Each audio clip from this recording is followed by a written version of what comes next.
I am very grateful to Lock125 on the smallformfactor.net forums because he actually decided, screw it, I'm gonna buy one of these Gigabyte 1070s and put it in an S4 Mini, and I don't care what I have to hack up. And I'm glad that he did that because it turns out you don't have to do a lot of hacking up. One of the things about the Gigabyte 1070 Mini is that the PCB actually is indented a little bit for the 8-pin power connector. That's really awesome. It means that you actually can physically fit this inside of the S4 Mini. Now, you have the problem, of course, the same with the Asus 970 of last generation, of where to put the power jack. Now, with the Asus, you could file out the holes a little bit to drop this down a couple millimeters. With the Gigabyte, it's far too big to drop this connector down. So I found that there is a simple way and a slightly harder way to get a DC jack in the S4 Mini so you can actually fit one of these behemoth cards. So what do? Well, we can relocate the jack, and this is actually the easy option. For the harder option, it's not much harder. You have to modify your power connector.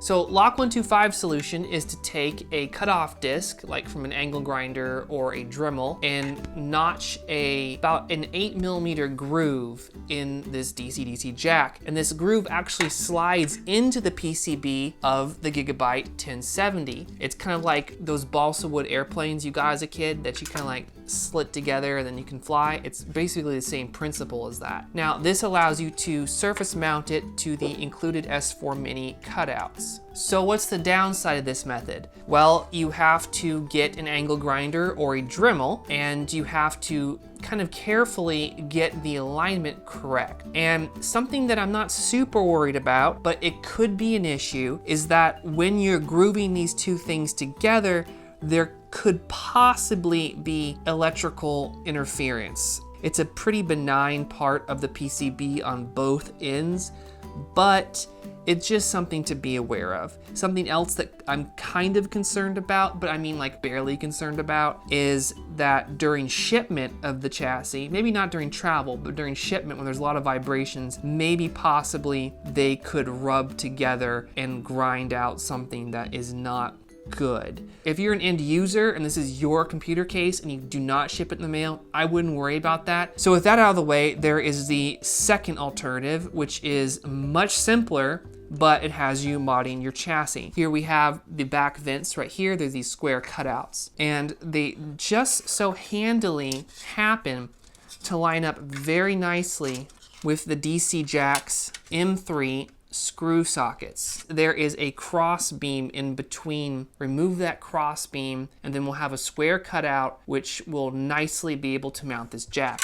The other thing we need to do is we need to put electrical tape, and I'm going to put a layer of that and a layer of gaffer's tape on the back of the PCB of this DC jack.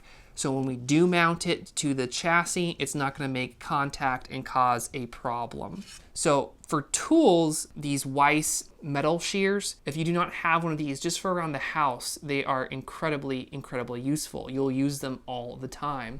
Dremels are good for certain things, but I really recommend some metal shears. What we can do is we can actually just find where we want to put this panel mount and cut out that cross. So even right after trimming, it really doesn't look too bad. It has this little flower petal design. I would file it down, but for the sake of this video, I just want to demonstrate that this is an alternate route to modifying your DC jack. I'm going to get my electrical tape out, and I'm going to put it on the back of my PCB. Then I'm going to actually get some gaffer's tape and put the gaffer's tape over that. We got plenty of clearance. That's the important thing between the PCB of the GPU and anything metal on the back of the connector. And again, guys, this is just a really quick video. There are much cleaner and neater things you can do if you take your time. Now, you can actually do this mod with the SSD bracket, but there's two changes you'll need to make. One, you'll have to move over the whole maybe 1 or 2 blocks down so you can actually install the screws for the SSD bracket. Two, because SD bracket's going to drop this connector down a little bit, you need to trim out those on where the screws are going to go, because the screws need to drop down a little tiny bit. My customer is not going to be using this because we have M.2. It runs much cooler because the customer is going to have this in the horizontal position, and this GPU is hotter than what the chassis is designed to run in the horizontal position. So we need every little bit of heat dispelling that we can get. When we're all done, that's how it looks, and this is how it looks with the top cover on, more or less.